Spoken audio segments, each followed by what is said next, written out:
Allô! Aujourd'hui, toujours dans le cadre du projet Quelle pastille lirez-vous?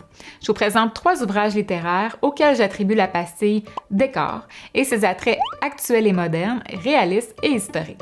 On part ça avec Gaspésie, rebelle et insoumise, un essai écrit par Sylvain Rivière et publié chez Lanctot Éditeur en 2000. Jusqu'à la dernière minute, je lui accolais la pastille style d'écriture, parce que c'est un poète. D'ailleurs, on dit de lui que c'est un authentique poète. Je pense que j'ai jamais autant surligné dans un livre que dans Gaspésie, rebelle et insoumise. Donc, quoique je suis éperdument en amour avec la main d'écriture de M. Rivière, j'attribue à son ouvrage La pastille décor et l'heureux mélange de 2 attraits, actuel et moderne, puis réaliste et historique. Pourquoi? Parce que l'auteur nous sert l'histoire avec un grand H de la Gaspésie, en partant de ceux qui l'ont d'abord habité, les Amérindiens, qu'il dit être les vrais Gaspésiens, à ceux qui l'ont conquise, colonisée.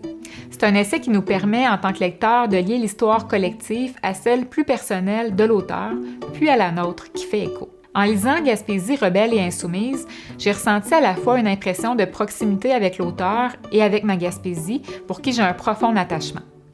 Outre les nombreux faits que j'ai appris dans cet essai, ce qui m'a le plus marqué et qui a déterminé le choix de ma pastille, c'est que malgré les années qui nous séparent, M. Rivière et moi, j'ai l'impression d'avoir vécu des choses qui appartiennent à son époque, à son enfance, à ses valeurs. Comme quoi, oui, ça a été long avant que les choses changent et bougent par ici. Comme Sylvain Rivière, j'ai bien de la misère à croire qu'on est né pour un petit pain, qu'on peut juste espérer être bon deuxième, qu'il faut surtout pas déranger, qu'on est une main-d'œuvre bon marché provenant de la Floride des pauvres. C'est peut-être parce qu'on partage le même décor que souligner notre existence, qu'on a en commun l'amour de l'écriture, l'amour de la Gaspésie. Bref. L'auteur a réédité son livre qui s'intitule La Gaspésie par devant, publié en 2011 aux éditions Trois Pistoles. C'est une réflexion poétique. Je vais le lire assurément. C'est préfacé par Victor Lévy-Beaulieu. L'intention est de montrer l'autre face d'une Gaspésie toujours rebelle et insoumise, mais plus entreprenante, plus innovante, mieux développée pour durer. Sylvain Rivière est originaire de Carleton, en Gaspésie. Il est tour à tour journaliste, poète, dramaturge, conteur, écrivain.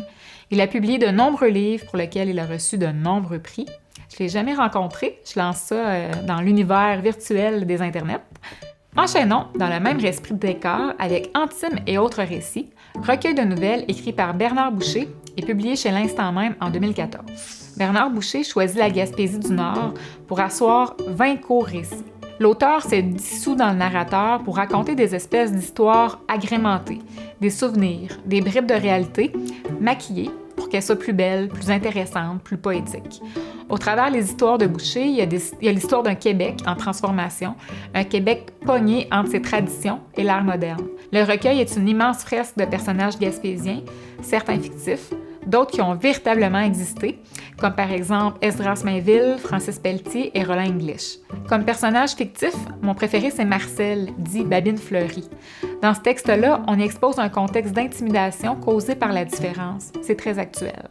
On y traite aussi de religion, de politique, et l'auteur ne se gêne pas pour nous refiler ses opinions, sa philosophie. Bernard Boucher est né en Gaspésie et il vit en Bretagne. Pendant plusieurs années, il a occupé diverses fonctions dans le milieu culturel à l'échelle régionale et nationale ainsi qu'à l'international. Son recueil lui a valu de remporter en 2015 le prix Jovette Bernier du Salon du livre de Rimouski. On termine sur une bonne note avec le roman La Terre promise Remember, écrit par l'auteur gaspésien Noël Audet et publié chez XYZ en 1998. Ça vient clore d'une belle façon ce groupe d'ouvrages littéraires présentés sous la pastille décor, parce qu'encore une fois, l'histoire globale se mêle à l'histoire de l'auteur. Je me rends compte que j'aime assez ça, cette formule-là. Je suis avant tout une fan de fiction. J'aime l'histoire, mais pas quand c'est trop chargé. Puis ce genre de proposition-là, je trouve que c'est un bon compromis. Noël Audet a écrit à sa manière l'histoire d'une famille et à travers elle l'histoire d'un pays. Comme c'est le cas pour La Bête creuse de Christophe Bernard, on peut y accoler les 4 pastilles facilement et les 18 attraits, tant l'objet livre est complet, l'écriture éclatée, le traitement carnavalesque. Je vous dis, les critiques littéraires ont de la matière pour jaser. Mais bon, j'assume mon choix de pastille décor parce qu'encore une fois, on est convoqué par l'auteur dans sa mémoire, certes littéraire, mais aussi familiale, culturelle et historique. Il aborde divers pans de l'histoire du Québec en les remettant en scène, comme l'arrivée de Jacques Cartier en 1534, la bataille des Plaines, les référendums, la crise du verglas. Tout ça avec une quête personnelle, identitaire très forte, puisque le personnage principal est sur les traces de ses ancêtres. C'est la petite histoire en marge de la grande. Noël Audet est l'auteur de l'inoubliable roman et téléroman québécois L'ombre de l'épervier. Voilà, c'était la dernière capsule pour cette année. Je vous souhaite de vivre un temps des fêtes des plus rassembleurs. Je vous remercie de votre écoute, de votre participation, de vos réactions, de votre passion pour la littérature. Je vous reviens tout bientôt pour faire un bilan de ce beau projet-là. Continuez de pastiller et visitez les bibliothèques et librairies de votre coin. Bye là!